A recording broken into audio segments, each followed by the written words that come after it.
సమర్పించుకున్న సర్వసత్తాక సామ్యవాద లౌకిక ప్రజా సమన్వయ బ్లూ ప్రింట్ను నేను భారత రాజ్యాంగాన్ని మాట్లాడుతున్నాను.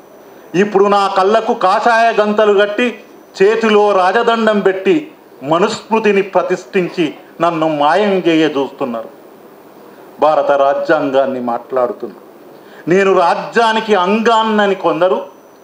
రాజ్యానికి అంగాన్నని కొందరు రాజ్యాంగవాదంగా ఇంకొందరు ఎన్నో వ్యాఖ్యానాలతో మార్పులు చేర్పులు చేసిన నేను ఈ దేశ ప్రజల సార్వభౌమ సర్వసత్తాక పతాకాన్ని నన్ను జేబుని కొట్లాడేటోళ్లకు ఆయుధమైన దాన్ని అయినా కొన్నిసార్లు గుండె పగిలి రోధిస్తూనే ఉన్నా.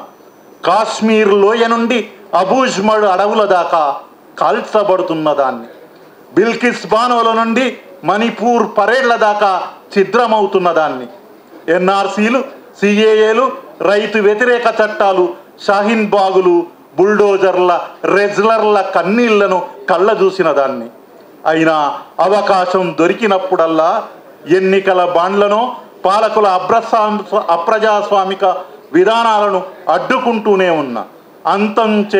నన్ను అంతం చేయ చూస్తున్న ఫాసిజాన్ని పాతరేయడానికి నన్ను ఆయుధంగా చేపట్టు. రాజ్యాంగం పీటికే పిడికిలై నినదించు. ధన్యవాదాలు.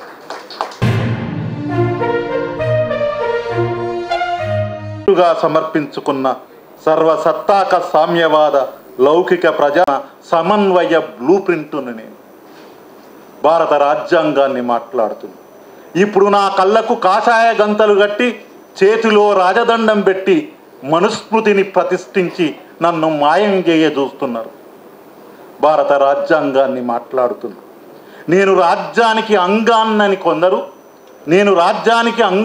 కొందరు రాజ్యాంగవాదంగా ఇంకొందరు ఎన్నో వ్యాఖ్యానాలతో మార్పులు చేర్పులు చేసిన నేను ఈ దేశ ప్రజల సార్వభౌమ సర్వసత్తాక పతాకాన్ని నన్ను జేబుని కొట్లాడేటోళ్లకు ఆయుధమైన దాన్ని అయినా కొన్నిసార్లు గుండె పగిలి రోధిస్తూనే ఉన్నా.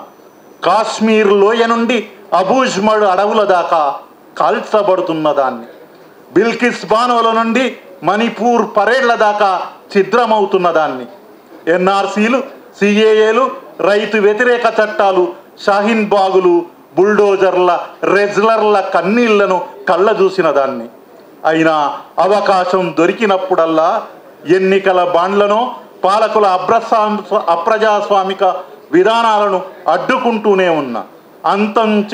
నన్ను అంతం చేయ చూస్తున్న ఫాసిజాన్ని పాతరేయడానికి నన్ను ఆయుధంగా చేపట్టు. రాజ్యాంగం పీటికే పిడికిలై నినదించు. ధన్యవాదాలు.